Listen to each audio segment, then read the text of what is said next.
So ஒரு நாளும் வந்து பாத்தீங்கன்னா நான் வந்து நிறைய நியூ குக்வேர்ஸ் வச்சு குக் பண்ணும்போது இது என்ன ஐட்டம், இது என்ன மாடல், இது என்ன சைஸ்னு எக்கச்சக்கமான क्वेश्चंस வருது. சோ இன்னைக்கு வந்து பாத்தீங்கன்னா ப்ராடக்ட் சஜஷன் தான். இன்னைக்கு நான் வந்து நம்ம கிச்சன்ல யூஸ் பண்ணிருக்க ப்ராடக்ட் என்ன அப்படினு பாத்தீங்கன்னா பிராஸ் உடைய கடாய். சோ இந்த கடாயை பத்தி நான் உங்களுக்கு வந்து க்ளோஸ் அப் லுக் காமிச்சிட்டு இதோட சைஸ் டீடைல்ஸ் எல்லாமே நான் உங்களுக்கு சொல்லிடுறேன்.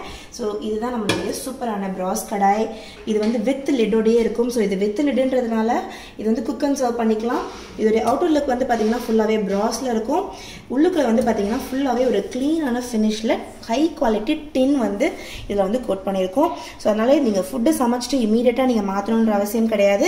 இதுலயே வச்சுக்கலாம். அண்ட் அது மட்டும் இல்லாம பிராஸ்னாலே பொதுவா லைட் வெயிட்டா இருக்கும் அப்படின்னு சொல்லுவாங்க. இது வந்து ஹெவி பாட்டம், அடி பிடிக்காது, ரொம்ப கிரிப்பா இருக்கும். இதுவுமே வந்து பாத்தீங்கன்னா பிராஸ்லயே ஹேண்டிலும் இருக்கும். சோ ரொம்பவே நீட்டான எலிகென்ட்டான லுக்ல இருக்கக்கூடிய இந்த கடாய் தான் இன்னைக்கு ப்ராடக்ட் சஜஷன்.